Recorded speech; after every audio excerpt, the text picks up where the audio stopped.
to ask you some questions and to get more insights about your current practice and how you're going to develop Founders Factory even further with your corporate clients and actually with the startups that you're building, growing, and actually exiting, hopefully, with the multiple $1 billion valuations. But let me tell you a bit about our current practice and what it stands for. Hopefully, we'll give you more background of why are we so interested in your current practice and how we could probably even address some partnerships in the markets where we are presented. Does that make sense? Yeah, that sounds great. Perfect. So actually, we have launched our venture studio back in 2020, actually in February, but we have started our first operations inside one of the largest communication, marketing, and advertising groups here in Russia in November 2019, with the idea that we can grow entrepreneurial skills and mindset within our ecosystem, covering more than 2,000 people through more than 20 advertising agencies.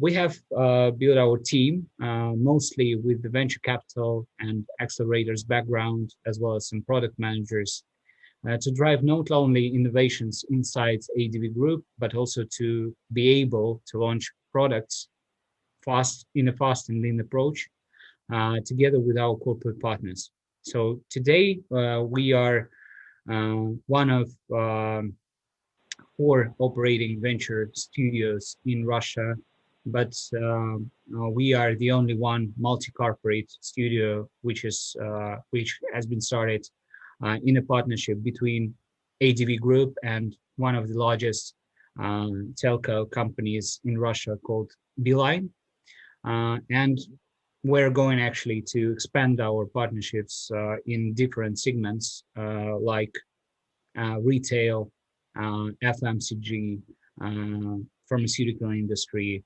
fintech, financial companies, as well as some others, to become one-stop shop point for startups, which connecting to our venture studio could actually expand their products to any of those corporate partners which we are working with. So that's the main idea, because actually venture capital industry in Russia is not quite, so it's quite early for VC market in Russia. And actually most of investments into the innovation development is coming from corporations. So, and here we are connecting them between each other and startups, becoming like a center of this ecosystem for both sides of this business. And being a part of ADV Group as one of the largest communication agencies, we have very good relationships with biggest brands, like local ones and international companies who are actually our clients in ADV Group. And we are like an independent venture studio, could build this trust and relationship between companies which are not competing between each other, but from the different segments, helping startups to grow inside this together with these corporations. So that's kind of a short story about ourselves. And we are now trying to get more insights from the markets and from the largest institutions like Founders Factory about your experience working with largest corporations in different markets, and how you built this fruitful partnerships between startups and biggest brands. Got it. Well, congratulations, first of all, for launching just over a year ago. Must have been an interesting time to set up just a month or so before the world went into lockdown. How have you found that? Yeah, actually, we were quite efficient last year. So we have launched 2 batches of our venture studio. We have launched more than 10 companies to date. most of them are now operating with their own sales and some interesting traction. So being the digital assets mostly, they have found their niches, and actually the COVID just made us to accelerate ourselves and to be even more lean together with companies, which actually helped most of them to grow significantly through this year.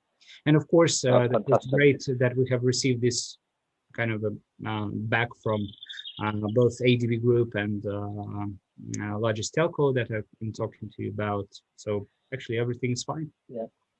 Cool. That's great. Well done. It's must have been a ride. I know that we've had one over the last year. But cool. Where would you like? Shall I just start? Shall I just tell you a little bit about Founders Factory as an introduction and kind of how I fit into it and my background? Would that be a good place to start? Yeah, that would be wonderful. And if you could point, more attention into, the difference between your accelerator program and venture studio, and how do you, merge that in one ecosystem, that would be very much appreciated. Sure. Okay. So I guess at a very high level, Founders Factory is very similar to you guys. It's a corporate-backed venture studio and accelerator program. So that means that we work with large global organizations, the likes of L'Oreal, Johnson&Johnson, and Reckitt Benckiser, etc. And they come and work with us because they want to support a broader digital transformation that is underway in their businesses. And by working with Founders Factory, they're able to firstly have and probably most importantly, have a positive ROI for their innovation efforts. And they do that because the corporate invests in a joint venture structure between us and the company and the corporate investor. And it's that vehicle which co-owns all of the equity that we accumulate as a result of running the programs. So first and foremost, it's a positive return on investment. Secondly, the corporate engages in these relationships because they want to generate some cultural or capability outcomes.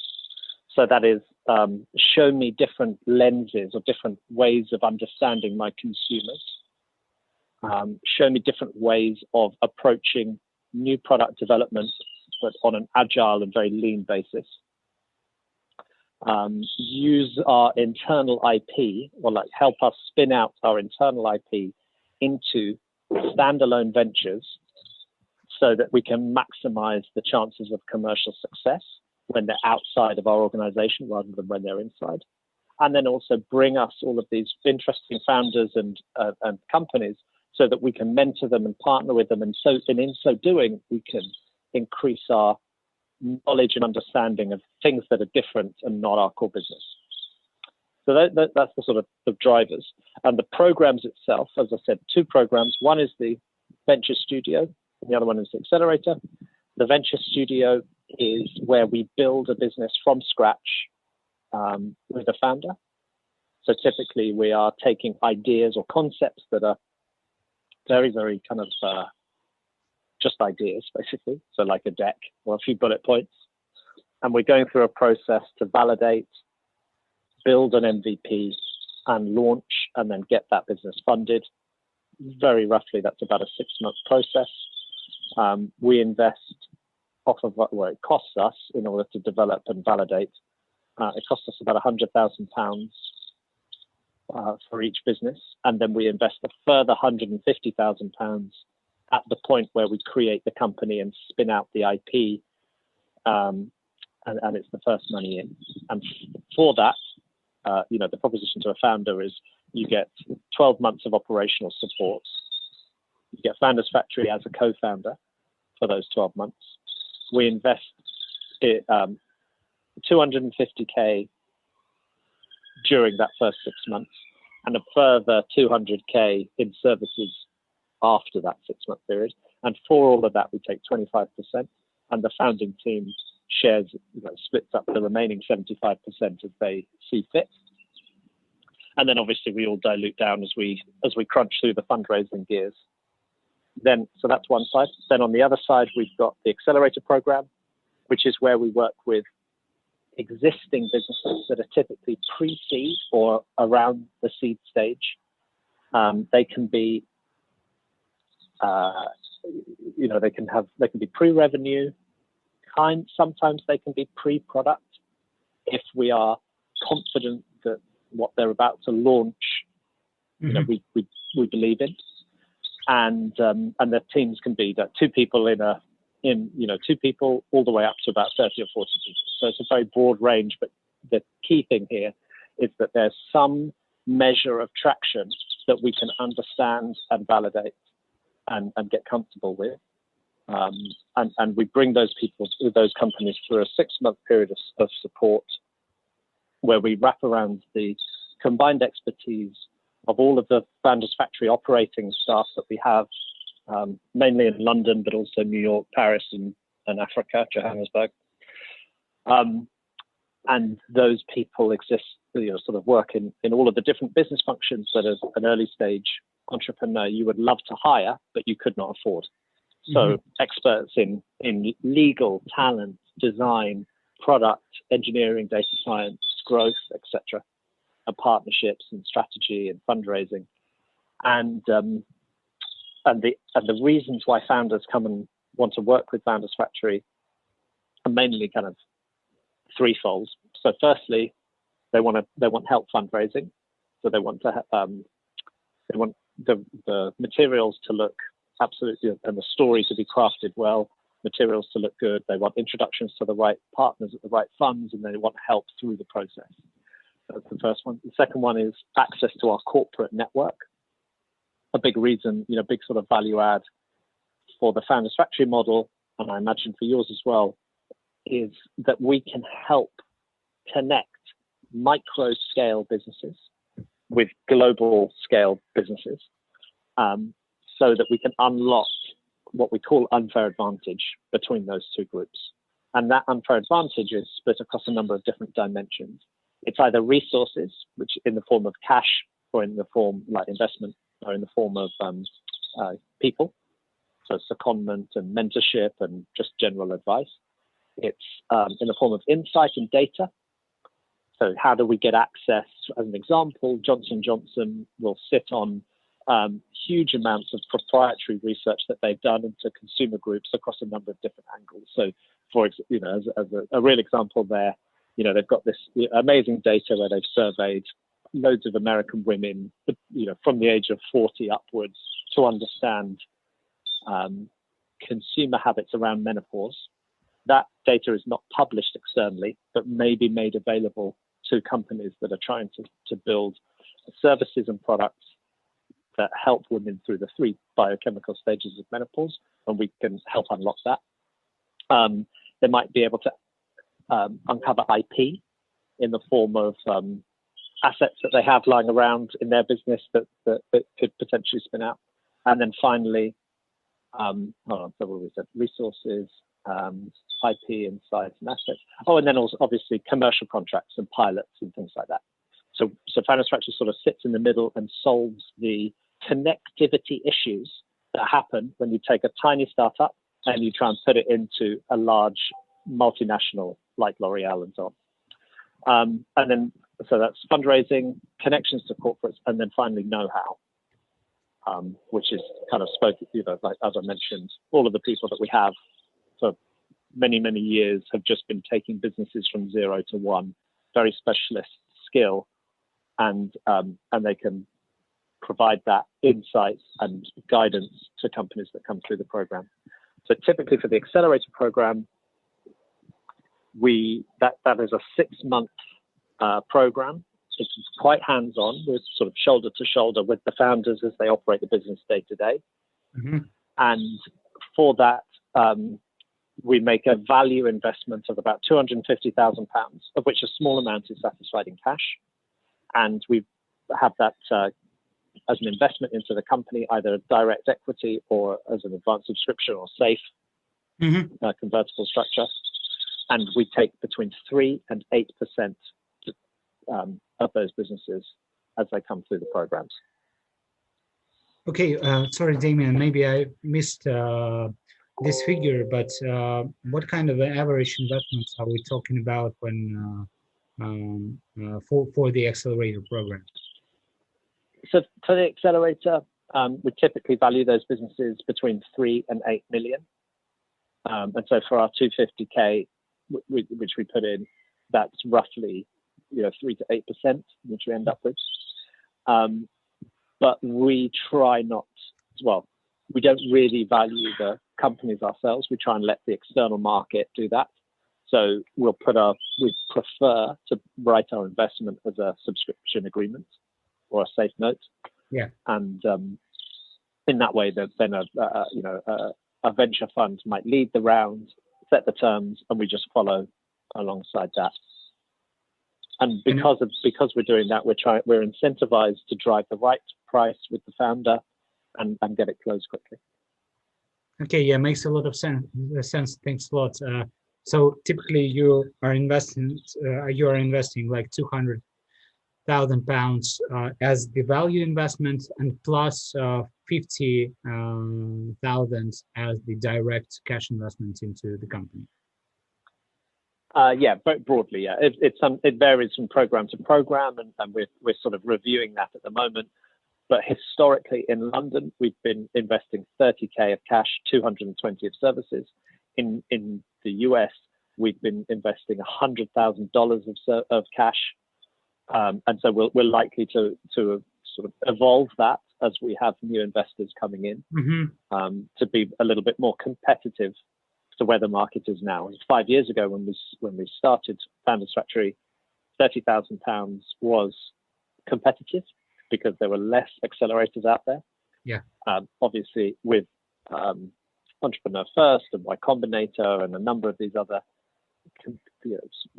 accelerator programs, they're putting a little bit more cash in. So we want to be in the competitive sort of conversation with our proposition. So we're likely to evolve that over the coming months. Yeah, it makes a lot of sense. You could definitely consider entering a Russian market, probably, because here £30,000 will be definitely a competitive offering for most of founders, considering the stages you're working on. So that might be a good idea. But thanks a lot. That's absolutely clear. And but I have a question about the differentiation, because there are many venture studios that are already operating in the market. Some of new players come into the market together with both corporates or as the internal ones for biggest corporations. But the main question would be, what do you think differentiates you from other venture studios most? And if you can cover this from perspective of founders and from perspective of corporates. I mean, you have covered that in the previous part of this call, but probably main value drivers in this competitive ecosystem would be great to hear, actually. Mm-hmm. So I think the key one is the corporate connections and how we can, we're talking to the corporates at the right level. So typically within the C-suite, with the chief information officer, the chief digital officer, chief marketing officer, all of our relationships have to have buy-in from the CEO. So we were able to engage at the right level. So as an example, we had our last investment committee with Reckitt Benckiser 2 weeks ago on Friday, and the global CEO was there on the investment committee to sort of learn about all of the stuff that we were doing, as well as a number of people, a number of direct reports of his as well. So like getting access to that level is I would say, a differentiator. The scale and speed of which we create businesses, I think, is another one. So in the 5 years that we've been operating, we've built or invested in 200 companies. So we've got a very, very broad portfolio spread. And with those numbers, the sort of power law returns will kick in, and theoretically, there will be a number of businesses in that portfolio that are able to reach sort of true breakout scale. So the proposition, I guess, for corporate investors is firstly de-risked in terms of scale. So that speaks to the sort of positive ROI. Secondly, the way that we operate with our corporates is that we kind of uncover the themes, the sort of thematic areas that are most interesting to them. And that's how we start our sourcing or our thinking around venture design. And because we do that, and we also apply the kind of lens of what is venture backable, so like what are the type of areas and business models and founding teams that are going to be most capable of going on to raise follow-on investment once they graduate from our programs. Mm-hmm.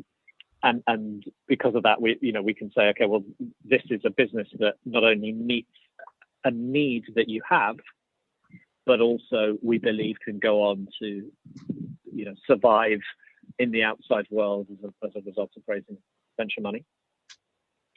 And if we can do both of those things, then the corporate is much more likely to throw their might behind those businesses and support them. And so when we get that right, when we get that connection between the startup and the corporate right, great things happen. So they can scale much faster. They can get these quite transformational contracts with corporates. And that is a win-win for both the startup and the corporate. Some other points of differentiation. I guess we're starting to build. We're not, we're along the way there, but we're definitely at the start. But we're starting to build a global footprint and expanding into lots of different markets. And that presents opportunity, not just with the one corporate that invests in that sector mm-hmm. and has exclusivity, but also, if we're building a business, a legal tech business, for example, we can then make those introductions to a huge range of global corporates and connect them, and help them navigate these massive businesses so that they find the right economic buyer for the product that they have.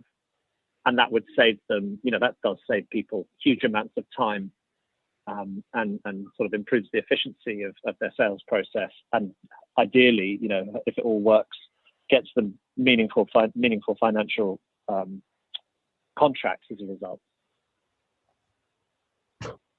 Yeah, thanks for that. As I could hear, you have mentioned a couple of critical things from my perspective that you are solving for corporates.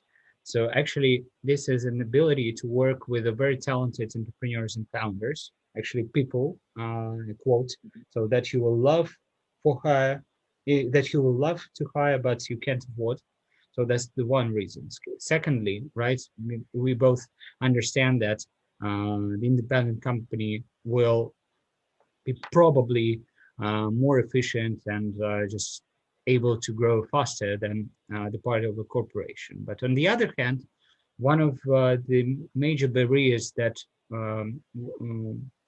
we could hear from corporates is the fear that once they will support the startup in their early stage, the startup could grow quite fast and actually become either a competitor or a too big company to be acquired in the future. So the question would be, what are the main benefits that corporates can receive working with startups from your perspective? And on the other hand, how can they cover this kind of a risk of building a competitors for themselves, disrupting them from the inside of their own business processes? Yeah, and I think that question is really, that's a big question because I'll answer the first part first, obviously, but the history is littered with casualties of internal corporate innovation, right? It's very, very difficult to truly create innovation inside a large business because there's so many different stakeholders, and the nature of early stage creation is that those things are very fragile. They are imperfect. They have lots of holes in them, and when you put that inside in the context of a large business, the probability is that all of those internal forces crush that innovation before it's allowed to flourish and grow. Mm-hmm. But the benefits for the corporate, they're threefold. They are financial returns, they are cultural outcomes, like show my people different ways of thinking about what it is that they do day to day, and then there are capabilities. So show them what a good DTC growth plan looks like. Show them how to create a new deep tech product, and generate a kind of go-to-market strategy for that. All of these kind of things. And the key reason why, the sort of key argument of internal versus external, I think, is that point on it's very difficult to provide an early stage business the space and oxygen and resources that it needs when you put it into a larger business, because of the number of different people that have an opinion on this thing in front of them, and the way fundamentally that new product development is done at a global scale in an organization. Just as one, we really believe that constraints generate better outcomes in innovation, and constraints don't really exist. True constraints don't really exist when you put it into a large business. So to sort of play that forward, a company like Reckitt Benckiser, who are a global FMCG business with loads of massive brands, billion-dollar revenue brands in their portfolio, when they think about new product development, they've got to be certain that the thing that they're about to launch can scale across a region or globally very, very quickly, and it can generate $100 million of revenue in its first year. And so if that's the kind of objective, then they spend huge amounts of money being as certain as they can that this product has a market before it's launched. And that's really the antithesis, the opposite to how early stage, how we kind of work when we're outside of those environments. It's much more around getting something out there that you're embarrassed about, and then building and iterating on top of it until we find product market fit, which is the complete opposite of how large corporates work. And that, I think, is the crux of the argument between doing something internally and doing something outside. Yeah, I understand that. But on the other hand, so it seems that it's more like an outsourcing corporate venture capital processes. But on the other hand, I try to understand whether your JVs that you're building together with your corporate partners are able to consolidate this business once it becomes big enough. Because if we're just talking about the minority shareholding value, like let's say 10%, when we're talking about venture studio, after numerous rounds of external financing from different venture capital funds or even strategic investors. So, okay, in the case of Reckitt Benckiser, they have grew this business to the like 100 millions of USD, but that's just the venture capital initiative. Yes, they will definitely get the positive return on investment, but they're becoming more a venture fund from on their balance sheet rather than a corporate investor that could probably acquire this company. So the main question here is, how could the corporation benefit in a long-term perspective, building these products from scratch, becoming a part of their internal business processes, driving their digital transformation, about which we have been talking 10 minutes ago. Well, so I think with the model that we approach, each business that we build and each business that we invest in through the accelerator is a completely kind of standalone, independent business controlled by the CEO and the board, which is completely, is completely independent. So that there are no put and call options. There's no real sort of call options or right of first refusal or any kind of preferential rights that our corporate investors have through our model. And that's really important because we want every single business to have the most chances of going on to successfully raise venture capital.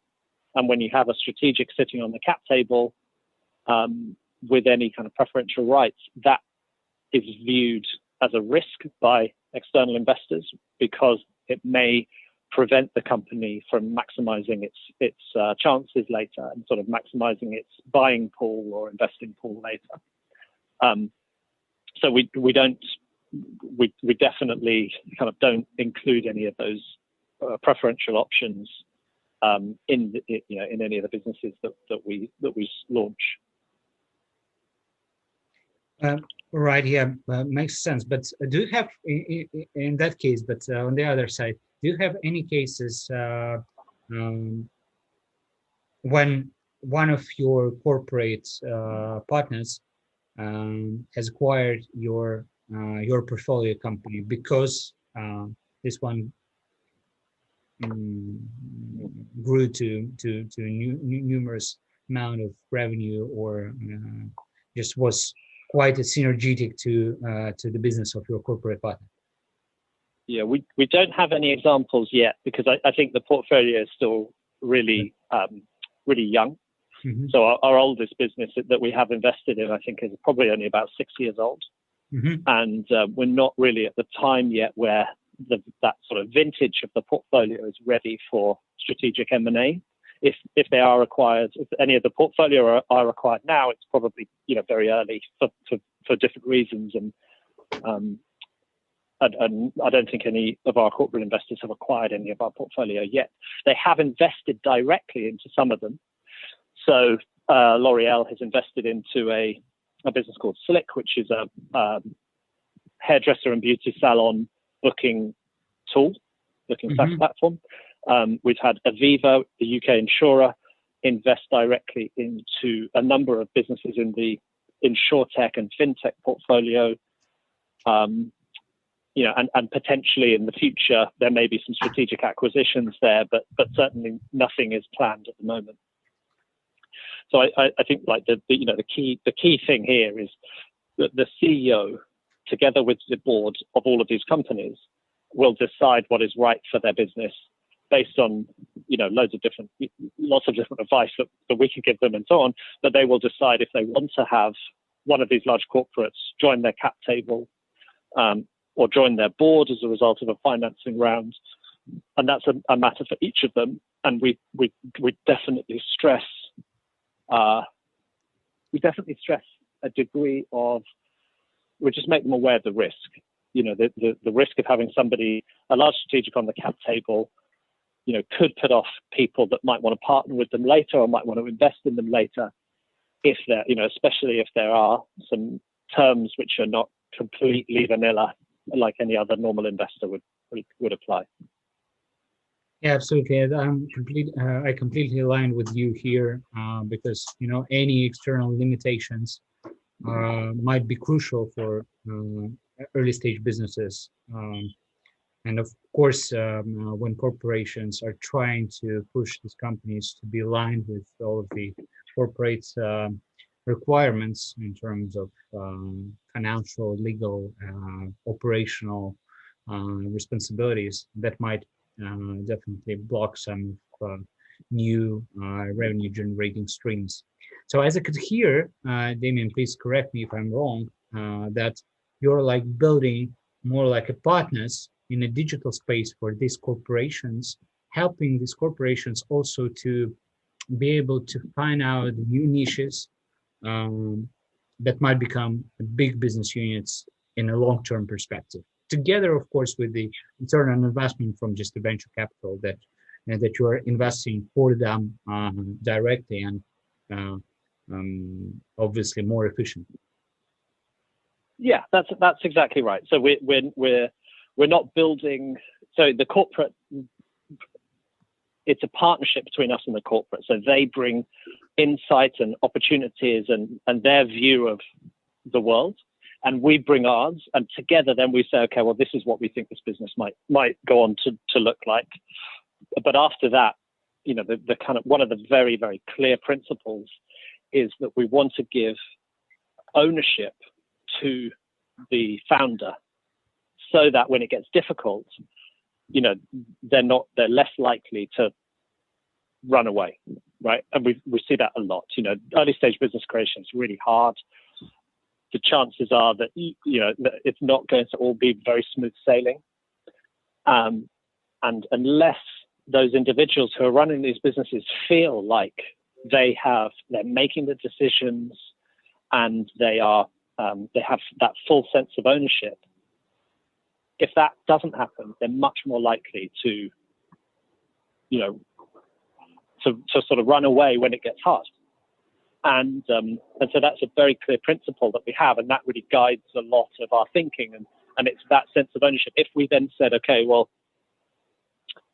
we have decided that there's this preferential right for our corporate investor, then that would undermine our efforts to give full ownership to the CEO. Yeah, I completely agree, and it makes a lot of sense. Thanks a lot.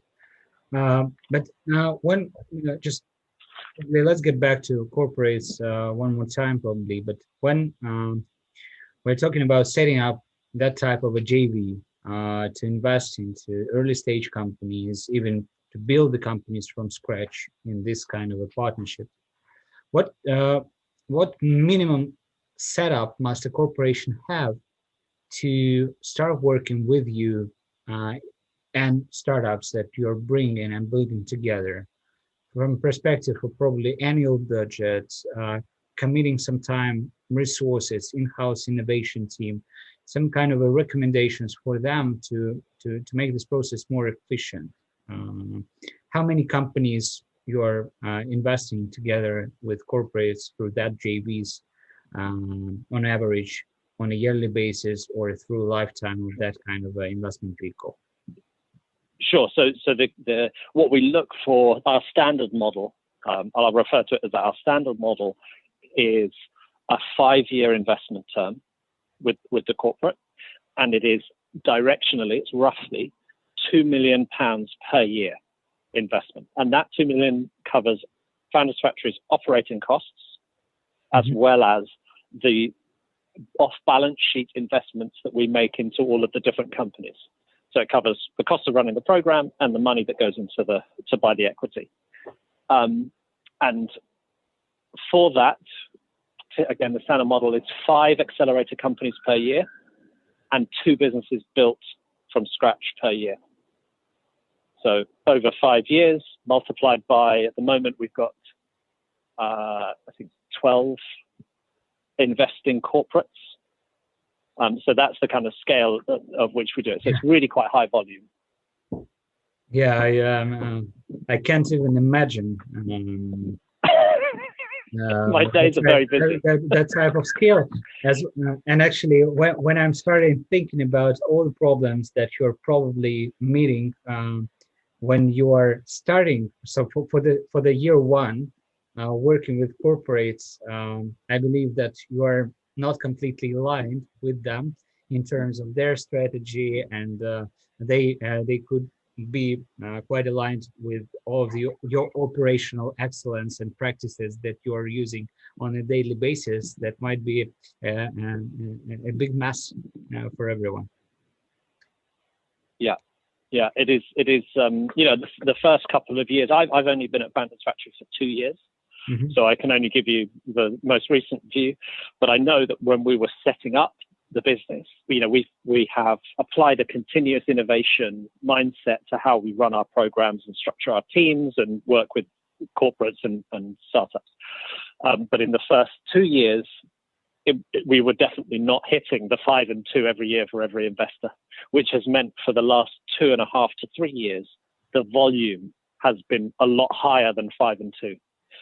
But we've got much better at the process and, and minimize anything that's unnecessary and just really kind of have a very clear focus on output. But yeah, it can be quite busy. Yeah, and actually it's quite connected to my next question, because it would be great to understand.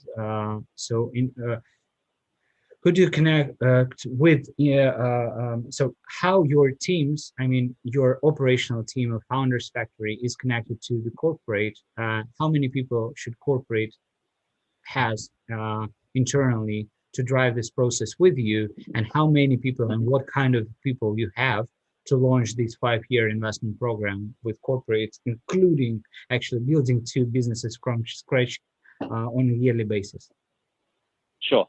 So we've got, the way that we've structured it, we have dedicated individuals, a small team of dedicated individuals who are focused on one corporate relationship, and they govern the programs and the experience that the founder has. They're fully responsible for delivering value to founders, and in our world, the customer, in inverted commas, is the founder.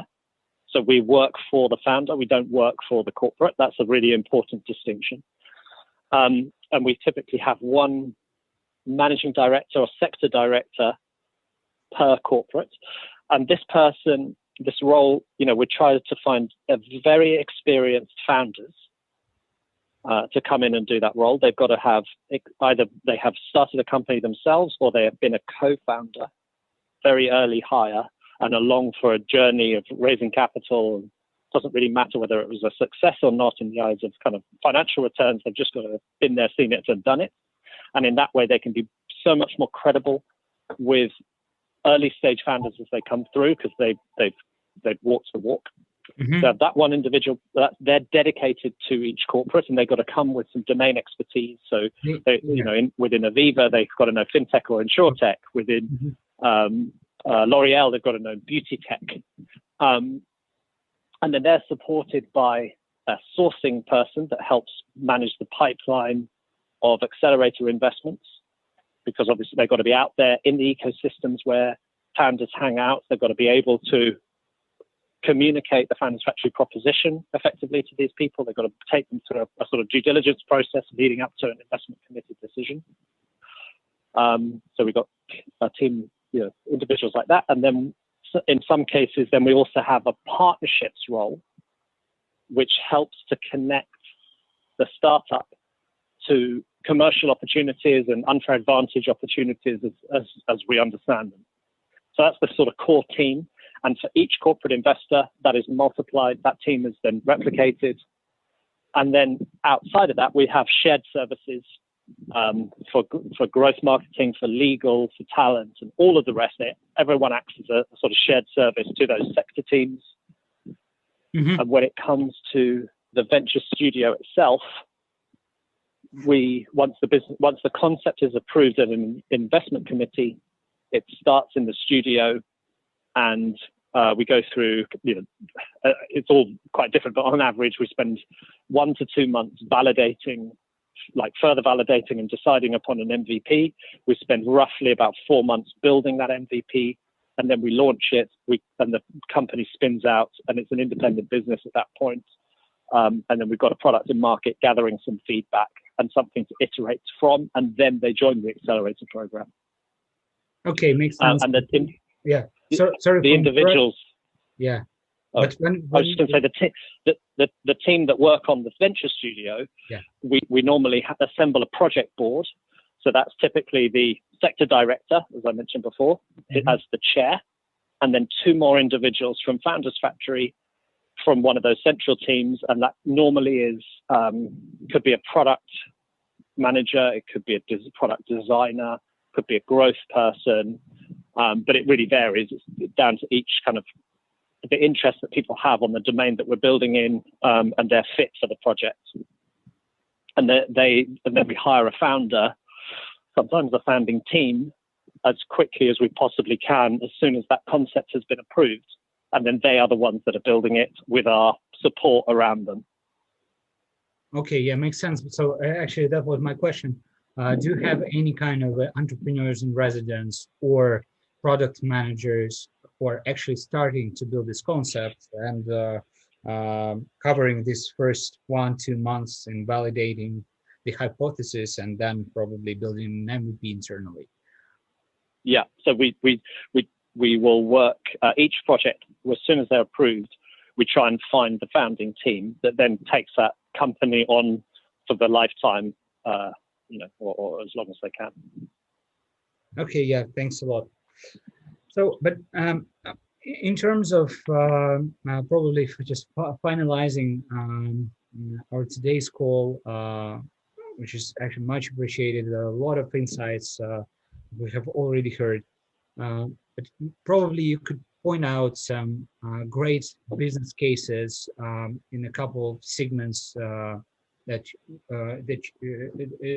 you can mention when you have started business in terms of internally in your venture studio, or that were started through the accelerator program, and then actually achieved some great results in a partnerships with corporations, because that's actually our main goal, to understand how this should be, how this partnership should look like between yourselves and corporates and startups. Mm. Yeah, there's I can point you. So if you go to the website, we publish a lot of this information in quite a lot of detail. So there's a section on there about case studies, and it's written from the point of view of the founder, and it details exactly kind of what they did, what Founders Factory did, and what the corporate did, and how all of those things came together to create value. Yeah, but probably yeah, actually we have read all of these cases, but that would be great to hear from your side, maybe your favorite one, just in a couple of words. Sure. I think my favorite, the one. So I've worked on a number of them, but there's probably two companies that were, I think there's two companies where we have done some really interesting work. So one is Oxwash, and that was actually a business in the accelerator program. We didn't build that, but Oxwash is a sustainable laundry platform. So they're like a laundrette. They use very low temperatures, very low energy, very low water consumption, very low chemical use, and they have a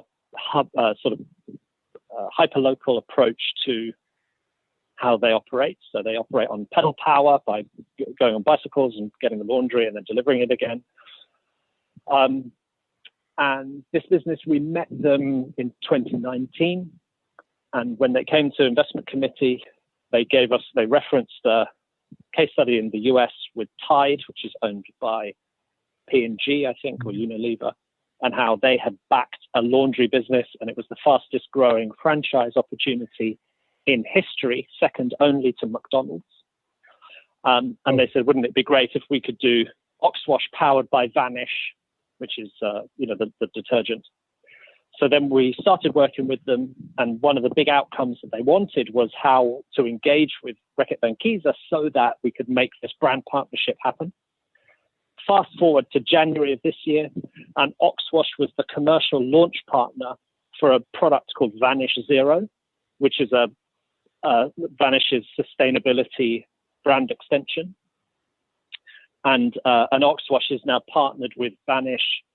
The logo is all over all of their branding, and there's a very close relationship between those two businesses, and that helps to increase consumer trust in an early stage business, because Vanish has a huge amount of brand equity locked up within it, but also they get enormous access to the R&D center, to the commercial and marketing organization, and to sort of executive coaching and guidance that RB can provide. So that's one. Yeah. Okay. And then the other one is ACRE, ACRE software. They are a pensions SaaS product, so for pension underwriters, mortgages. For mortgage underwriters, so people that create the mortgages that, what happened was we were interested in this area of, we looked at sort of where consumers spend a lot of money, and we thought, okay, the big purchases that somebody undertakes are houses and cars, and the buying a house has hardly changed, with the advent of digital tools. And we found out that Aviva, our partner there, had the second largest mortgage underwriting business in the UK. So we spent about 6 months very deep in that business, understanding how these hundreds of staff operated, the process that they went through, and so on. And we realized that there was a huge implication here for efficiency through technology, and we built Acre, which then also received, I think, £5 million direct investment from Aviva at seed stage, and that tool is now used across Aviva's SPG division, which is their mortgage underwriting division. Oh, great to hear. That's kind of a case. Actually, that's quite an inspiring one. So hopefully we could build something close to that. Yeah. Here. I've got a load of horror stories as well. I've got horror stories like when we go off to build a business with a corporate, and then it turns out that they are also building the same thing themselves directly, which our teams didn't know about and their teams hadn't been told about. So when it goes right, it's really great, but it sometimes goes wrong.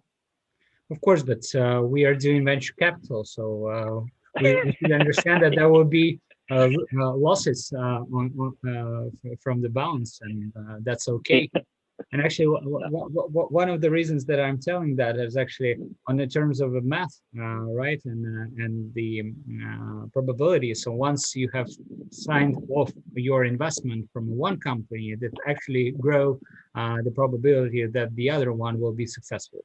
So don't be afraid of losing your investments, even if that's a seed stage investment into one business, because you could definitely spread your resources to the other ones more efficiently. So yeah, hire slow and fire fast. Fire fast, yeah. So that's the case. Thank you very much for that. Probably the last 2 minutes as your advice to all the corporations, local and global ones, from your perspective, what should they do to make their venture capital investments more successful, to drive innovations more successfully? So what would be your main advice for them? I think to apply a founder-first mentality.